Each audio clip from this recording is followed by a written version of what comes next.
میں یوسف صاحب آپ کی طرف آ رہا ہوں. ابتدا کرتے ہیں. یہ بتائیں کہ رمضان المبارک کے روزے کیوں فرض ہوئے؟ بسم اللہ الرحمن الرحیم. پیارے بھائی بلال یوسفی صاحب، آپ کی محبت ہے کہ آپ نے مجھے دوبارہ یہ عظیم پروگرام نور رمضان میں آنے کا موقع عطا فرمایا ہے. اللہ تبارک و تعالیٰ آپ کی اس کاوش کو قبول و منظور فرمائے. سب سے پہلے میں یہ گزارش کر دوں کہ مشکوٰۃ شریف صفحہ نمبر 173 میں آتا ہے کہ حضور پاک صلی اللہ علیہ وآلہ وسلم ارشاد فرماتے ہیں کہ رمضان المبارک میں جو صاحب ایمان غیر فرض عبادت یعنی سنت یا نفل ادا کرے گا وہ گویا سے ہوگا جیسے اسے دوسرے مہینے میں ایک فرض ادا کیا ہے. سبحان اللہ سبحان اللہ. اس مہینے میں سنت ادا کرے یا نوافل ادا کرے تو کیا وہ حضور پاک صلی اللہ علیہ وآلہ وسلم فرماتے ایسے ہوگا جیسے اسے دوسرے مہینے میں ایک فرض ادا کیا.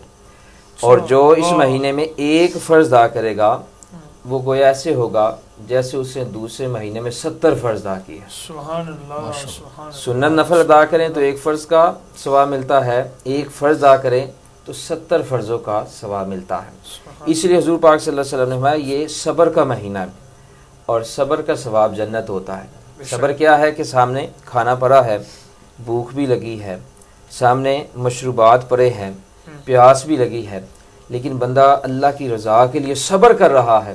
اور جو صبر کرتا ہے حضور پاک صلی اللہ علیہ وسلم فرماتے ہیں اس صبر کا ثواب جنت ہے. تو رمضان المبارک اہل اسلام کے لیے اللہ تبارک و تعالیٰ کا خصوصی نام ہے.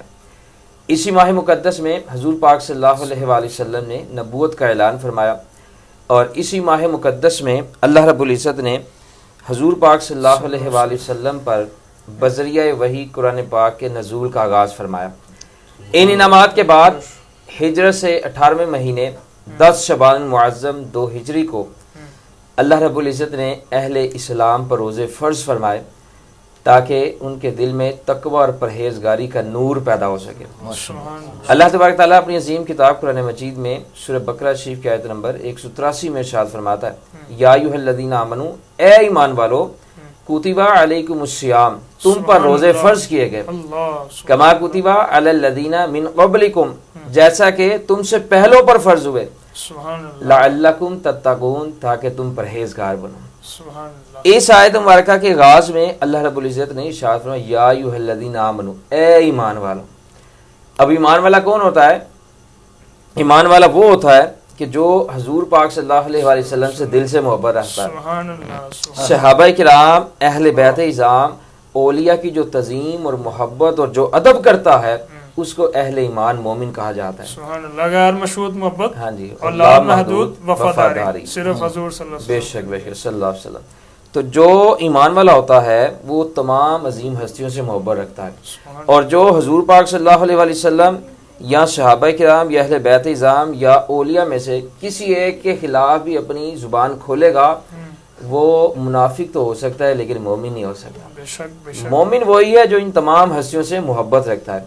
تو اللہ تبارک تعالیٰ نے اس آیت مبارکہ کے آغاز میں فرمایا یا ایھا الذین آمنو، اے ایمان والو، کتب علیکم الصیام، تم پر روزے فرض کیے گئے ہیں. اللہ اکبر. سبحان تم پر روزے فرض کیے گئے ہیں جیسے تم سے پہلے لوگوں پر فرض ہوئے. پہلے لوگوں پر بھی فرض تھے، پہلی امتوں پر بھی فرض تھے. تفسیر کبیر میں آتا ہے کہ حضرت آدم علیہ السلام سے لے کر عیسیٰ علیہ السلام تک ہر امت پر روزے فرض رہے. حضرت آدم علیہ السلام پر ہر قمری مہینے کی 13ویں 14ویں اور 15ویں تاریخ کے روزے فرض تھے. موسیٰ علیہ السلام کی قوم پر عاشوراء کا روزہ فرض تھا. اور بعض روایات میں آتا ہے کہ سب سے پہلے حضرت سیدنا نوح علیہ السلام نے روزے رکھے. تو پہلی امتوں پر بھی روزے فرض تھے. تو اللہ تبارک تعالیٰ فرماتا ہے تم پر بھی روزے فرض کیے. اور روزہ رکھنے کا کتنا ثواب ملتا ہے، کتنا اجر ملتا ہے، صحیح مسلم جلد 1 صفحہ نمبر 364 میں آتا ہے کہ حضرت سیدنا ابو سعید خدری رضی اللہ عنہ روایت کرتے ہیں، فرماتے ہیں کہ شفیع امت حضرت سیدنا رسول اللہ صلی اللہ علیہ وآلہ وسلم نے ارشاد مبارک فرمایا کہ جو شخص ایک دن اللہ تبارک و تعالیٰ کی راہ میں روزہ رکھتا ہے، کتنے دن؟ ایک دن اللہ تبارک تعالیٰ کی راہ میں روزہ رکھتا ہے تو حضور پاک صلی اللہ علیہ وسلم فرماتے ہیں کہ اللہ تبارک تعالیٰ اس کے چہرے کو جہنم سے 70 سال دور فرما دیتا ہے. اللہ اکبر، سبحان اللہ. ایک روزہ رکھتا ہے تو 70 سال جہنم سے اس کا چہرہ دور کر دیا جاتا ہے. جو 30 دن رکھے تو اس کا کیا مقام ہوگا. سبحان اللہ. تو اللہ تبارک تعالیٰ نے ارشاد فرمایا کہ تم پر روزے فرض کیے گئے جیسے پہلی امتوں پر فرض ہوئے. اور کس لیے فرض ہوئے؟ لعلکم تتقون، تاکہ ایمان والو تم پرہیزگار بن جاؤ. سبحان اللہ. پرہیزگاری کیا ہے؟ اب جو بندہ نماز نہیں پڑھتا، اللہ تبارک تعالیٰ نے رمضان مبارک کا اس کو مہینہ عطا فرمایا. پرہیزگاری یہ ہے کہ اب جو رمضان مبارک کا مہینہ ایک بار پھر زندگی میں اللہ تبارک تعالیٰ نے اسے عطا فرمایا. پرہیزگاری یہ ہے کہ اب وہ اس میں نماز بھی پڑھے اور جب تک سانسیں چل رہی ہیں تب تک نماز کی پابندی کرے، قرآن مجید کی تلاوت کرے، ذکر و ذکار کرے، صراط مستقیم پر چلے، نیکی کا حکم کرے، برائی سے منع کرے، حضور پاک صلی اللہ علیہ وسلم پر درود پڑھے، حضور پاک صلی اللہ علیہ وسلم کے فرمان پر عمل کرے، آپ صلی اللہ علیہ وسلم کی سنتوں پر عمل کرے. جو رمضان المبارک میں اس طرح عمل کرے گا اور پھر رمضان المبارک کے بعد بھی عمل کرے گا، وہ بندہ اللہ تبارک و تعالیٰ کو بھی محبوب ہے، اس کے مصطفیٰ علیہ الصلوۃ والسلام کو بھی محبوب ہے.